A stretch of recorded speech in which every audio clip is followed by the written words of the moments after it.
daawadayaal ku soo dhawaada warbixintan kooxda kubadda cagta Real Madrid ayaa helaysa war aad ugu xun maqalkeeda waana xidiga kooxda kubadda cagta ee Real Madrid Luka Modric 39 sano jirkan ayuu dhaawac ka soo gaaray kulankii toddobaadkii la soo dhaafay kooxda Real Madrid ee guuldaro 4-2 ay kala kulantay kooxda Girona. Carlo Ancelotti wax akhbaar kama hayo xilliga uu soo laaban doono ciyaaryahankan dhaawac culus uu soo gaaray kor kulankii la ciyaari doonaan kooxda kubadda cagta ee Manchester City waa war aad ugu xun abqarigan qadka dhexe maamula ayaa furo u ahaa guulihii kooxda Real Madrid ay UEFA Champions League xilli ciyaareedkii la soo dhaafay lama hubo in kooxda Real Madrid ay si difaacan doonto Champions League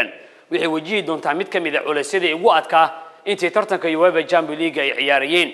kooxda kubadda cagta ee Manchester City ayaa isku diyaarinaysa inay ku guuleysato horyaalka Premier League muddo 5 sano ah 6 sano ugu dambeysay Real Madrid horyaalka waa ay iska dhaaftay maadaama kooxda Barcelona 99% ee qarka u saaran tahay hadii toddobaadkan ay guuleysato inay ku guuleysan doonaan horyaalka dalka Spain ee La Liga war-saxaafadeed ka soo baxay kooxda kubadda cagta Real Madrid ayaa lagu sheegay in maanta uu sabdiya ilaa Axad iskaan la marsiin doono ciyaaryahankan kooxdan ay shaaci doonto muddada uu maqnaan doono laakiin jariida Marca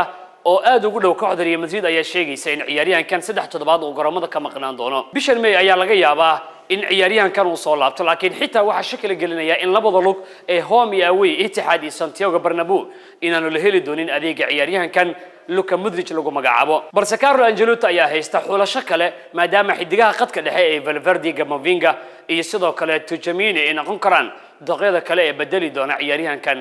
Luka Modric